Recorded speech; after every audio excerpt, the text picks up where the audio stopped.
প্রিয় শিক্ষার্থীবৃন্দ, এখন আমরা যে বিষয়টি আলোচনা করতে যাচ্ছি সেটা হলো প্রবাহের বিচ্ছিন্নতা এবং মন্দীভূত প্রবাহ। প্রবাহের বিচ্ছিন্নতা তখনই ঘটে যখন সীমানা স্তরের নিকটবর্তী তরল কণাগুলোর গতিশক্তি এত কমে যায় যে তারা প্রতিকূল চাপের বিরুদ্ধে আর এগিয়ে যেতে পারে না।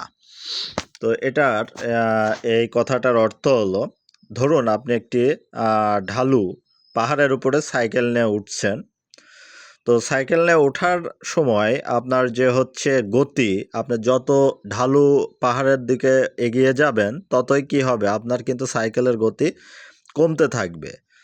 তো এবং আপনার উপরে চাপ কিন্তু বাড়তে থাকবে এবং আপনি একটা সময় কি হবেন, একটা সময় আপনার সাইকেলের গতিবেগ 0 হয়ে যাবে এবং আপনি সিটকে নিচের দিকে পড়া শুরু করে দেবেন আর কি, মানে পিছনের দিকে আগাবেন। তো এখানে সেটাই বলা হচ্ছে যে প্রবাহের বিচ্ছিন্নতা তখনই ঘটে যখন সীমানা স্তরের নিকটবর্তী তরল কণাগুলোর গতি শক্তি এত কমে যায় যে তারা প্রতিকূল চাপের বিরুদ্ধে আর এগিয়ে যেতে পারে না। গাণিতিক বিশ্লেষণ। ব্রুডলের সীমানা স্তর সমীকরণ থেকে আমরা জানি সীমানা স্তরের খুব কাছে, মানে সীমানা স্তরের খুব কাছে যখন y টেন্ডস টু 0 হবে, তখন হচ্ছে আমরা একটা সূত্র পাবো, সেটা হলো del P by del X equals to mu into del square U divided by del Y square. U হচ্ছে কি প্রবাহের বেগ, ওয়াই হচ্ছে তল থেকে লম্ব দূরত্ব, আর del P by del X হলো প্রবাহের দিকে চাপের পরিবর্তনের হার। তো এটা হলো একটা সূত্র, ল, যেটা প্রুডেল দিয়েছেন, একজন জার্মান পদার্থবিদ। ওনাকে আধুনিক প্রবাহবিদ্যার জনকও বলা হয়ে থাকে।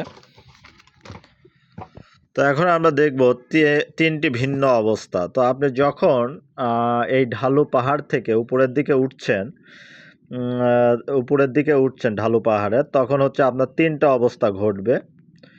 প্রথম অবস্থা হবে যখন চাপের নতি ঋণাত্মক হয়। যখন চাপের নতি হচ্ছে ঋণাত্মক হয় তখন কি হবে, মানে আপনি যখন সাইকেল নিয়ে হচ্ছে এই ঢালু পাহাড় থেকে নিচের দিকে নামবেন তখন কিন্তু আপনার কি হবে, চাপটা কিন্তু কম থাকবে এবং আপনি খুব দ্রুত নিচের দিকে নেমে যেতে পারবেন। তখন কিন্তু কি হবে না, এক্ষেত্রে বেগ বৃদ্ধি পায় কিন্তু বিচ্ছিন্নতা ঘটে না। তো অবশ্যই বেগ বৃদ্ধি ঘটবে সাইকেলের এবং এই ক্ষেত্রে বিচ্ছিন্নতা ঘটবে না। আর সমবেগ প্রবাহ যখন del P by del X equal to 0, এখানেও বিচ্ছিন্নতার সম্ভাবনা নেই, মানে আপনি ঢালু পাহাড় ছাড়া অন্য রাস্তায় আছেন, সমতল অবস্থানে আছেন, তখনও কিন্তু এখানে বিচ্ছিন্নতার সম্ভাবনা নেই। আর মন্দীভূত প্রবাহ কখন ঘটবে, যখন চাপের নতি ধনাত্মক হয়। মানে যেটা বললাম যে আপনি ঢালু পাহাড়ে সাইকেল নিয়ে উঠছেন, যত আপনি উপরের দিকে উঠতে থাকবেন তত হচ্ছে আপনার চাপ বৃদ্ধি পাবে, একে বলা হয় প্রতিকূল চাপের নতি।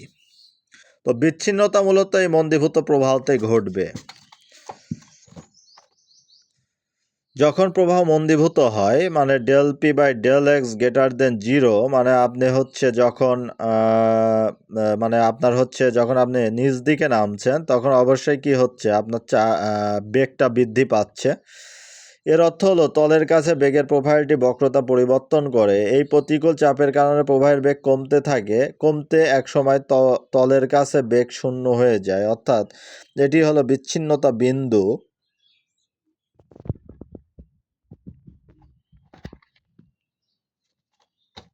হ্যাঁ, এটি হলো বিচ্ছিন্নতা বিন্দু। বিচ্ছিন্নতা বিন্দু মানে আপনি যখন ঢালু পাহাড়ের উপর দিকে উঠছেন তখনই কিন্তু আপনার একটা বিচ্ছিন্ন বিন্দু পাওয়া যাবে, মানে আপনি বিচ্ছিন্ন হয়ে যাবেন ওই রাস্তা থেকে, এটাই বলা হচ্ছে। এবং প্রবাহ উল্টো দিকে ঘুরতে শুরু করে, এই যে আপনি নিচের দিকে নামতে শুরু করবেন যখন আপনি ঢালু পাহাড়ে উঠছেন। এটা মনে করেন একটি পাহাড়, আপনি সাইকেল নিয়ে উঠছেন, ঠিক এই পর্যন্ত গিয়ে আপনার বেগটা হয়ে যাবে কি, এ পর্যন্ত গিয়ে আপনি কিন্তু আপনার চাপ, শরীরের উপরে কিন্তু অত্যাধিক চাপ কাজ করবে এবং আপনি ধীরে ধীরে নিচের দিকে নামতে নামতে একসময় কি হয়ে যাবেন, পড়ে যাবেন, কিন্তু এরকম বিচ্ছিন্ন হয়ে যাবেন। তো এটাই মূলত এখানকার উপজীব্য বিষয় এবং বিচ্ছিন্নতা সত্য, এবং এটাই আমরা গাণিতিক ইকুয়েশনের মাধ্যমে দেখিয়েছি এবং এখানে এইভাবে বর্ণনা দেওয়া হয়েছে। যেহেতু ত্বরান্বিত প্রবাহ del P by del X less than 0 বৃদ্ধি পায়, তাই সেখানে বেগ শূন্য হওয়ার বা বিচ্ছিন্ন হওয়ার কোনো সুযোগ নেই। এটা কোন ক্ষেত্রে, এটা হচ্ছে প্রথম শর্ত অনুযায়ী। এক্ষেত্রে কি হবে, আপনার বেগ কিন্তু শূন্য হবে না, বরং আরও বৃদ্ধি পাবে। কেবলমাত্র মন্দীভূত প্রবাহে চাপের বাধা বা প্রতিকূল চাপের নতি ∆P/∆x > 0 থাকার কারণে তরল কণাগুলোর গতিবেগ শূন্যে নেমে আসে এবং প্রবাহটি তল ছেড়ে বিচ্ছিন্ন হয়ে যায়। এটি প্রমাণ করে যে প্রবাহ বিচ্ছিন্নতা কেবলমাত্র তখনই ঘটতে পারে যখন প্রবাহ মন্দীভূত হয়। তো এটাই হচ্ছে এই কথাটির মূলত ব্যাখ্যা।